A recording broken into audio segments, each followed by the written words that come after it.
Assalamualaikum warahmatullahi wabarakatuh. Saya Anggun Sasmita dari program Studi D3 Farmasi. Di sini saya akan meresum materi LDKMF. Yang pertama tentang kepemimpinan dan keorganisasian. Definisi kepemimpinan sendiri ialah proses kegiatan untuk mempengaruhi orang lain dalam rangka mencapai tujuan. Teori lahirnya pemimpin berasal dari 3 teori. Yang pertama teori genetik, yang kedua teori sosial, yang ketiga teori ekologis. Tipe-tipe kepemimpinan ada tipe otoriter, tipe demokratis, tipe karismatik, dan tipe moralis. Pemimpin yang ideal harus memiliki visi yang jelas, dipercaya, berpikir sistemik, dan komitmen pada misi. Sekarang beralih ke pengertian organisasi. Organisasi sendiri ialah wadah sekumpulan orang yang menggabungkan diri dengan tujuan tertentu. Manfaat organisasi meningkatkan ukhuwah di antara sesama, menambah sahabat, menambah wawasan, sebagai media berproses hidup bermasyarakat, melatih kemandirian, menumbuhkan kepribadian yang dewasa, menumbuhkan rasa tanggung jawab, berpikir secara analisis dan kritis.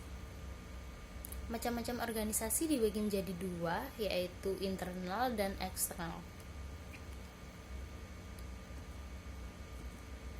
Pentingnya manajemen waktu di sini ialah untuk menghilangkan kebiasaan suka menunda, melatih diri menjadi lebih disiplin, kerja cepat dan cerdas, menghindari tabrakan antar aktivitas dan mempermudah semua urusan.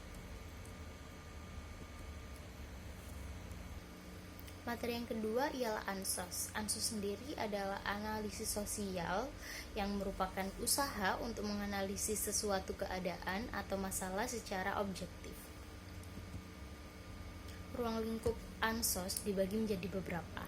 Yang pertama adalah masalah-masalah sosial, yang kedua sistem sosial, yang ketiga lembaga-lembaga sosial, dan yang keempat kebijakan publik.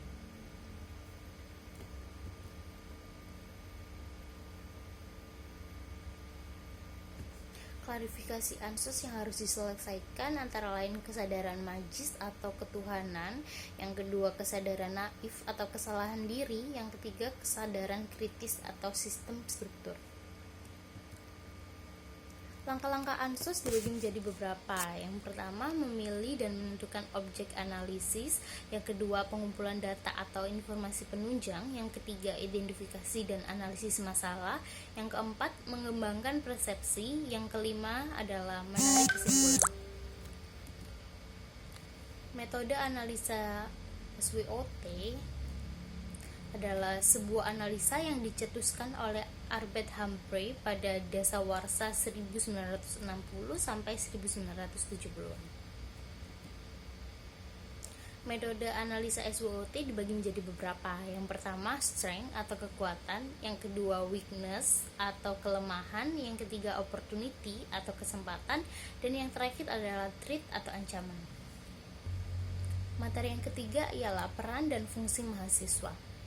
Mahasiswa sendiri ialah seseorang yang sedang menempuh pendidikan di lembaga tinggi selama waktu yang ditentukan.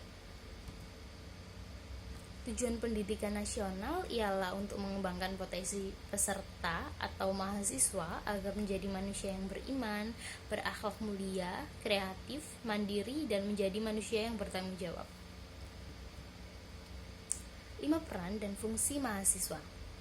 Yang pertama adalah agent of change atau penggerak perubahan, yang kedua guardian of value atau menjaga nilai intelektual di masyarakat, dan yang ketiga iron stock atau penerus bangsa, yang keempat moral force atau memiliki moral yang baik, yang kelima social control atau pengontrol kehidupan sosial. Idealisasi peran strategis mahasiswa Indonesia. Bangsa yang besar adalah bangsa yang selalu menghargai dan menghormati sejarah perjuangan para pahlawan kemerdekaan bangsanya. Materi yang terakhir ialah tentang kefarmasian. Farmasi sendiri berasal dari bahasa Yunani yaitu pharmakon yang berarti obat. Jadi, farmasi adalah ilmu yang mempelajari tentang obat-obatan. Ruang lingkup farmasi dibagi menjadi beberapa. Ada klinis atau komunitas, yang kedua industri, yang ketiga pemerintahan, yang keempat distribusi, yang keempat bahan alam, dan yang terakhir kosmetik. Farmasi klinis adalah pelayanan kefarmasian langsung yang berorientasi kepada pasien dalam rangka meningkatkan keberhasilan terapi dan meminimalkan terjadinya efek samping karena obat. Farmasi industri adalah bidang ilmu farmasi yang mempelajari tentang teknologi farmasi. Farmasi di pemerintahan yaitu tenaga farmasi yang bekerja di instansi pemerintah seperti di BPOM, Dirjen Keva, Kefarmasian, dan Alkes, serta Dinas Kesehatan. Farmasi distribusi ialah bidang ilmu farmasi yang berkaitan dengan distribusi sediaan farmasi dan alkes serta logistik farmasi. Farmasi bahan alam ialah bidang ilmu farmasi yang mempelajari obat-obatan yang berasal dari bahan alam, biasa disebut juga herbal dan tradisional. Farmasi kosmetik ialah bidang ilmu farmasi yang mempelajari tentang kosmetik. Kosmetik merupakan kesediaan yang digunakan untuk bagian luar tubuh untuk membersihkan, wangian, mengubah penampilan atau memperbaiki dan memelihara tubuh dengan keadaan baik. Fokus ilmu farmasi di Universitas Muhammadiyah Gresik ini yaitu herbal dan kosmetik. Sesuai misi dan visi D3 Farmasi, bahwa lulusannya diharapkan dapat menjadi Islamic Pharma Trainer di bidang herbal dan kosmetik. Terima kasih.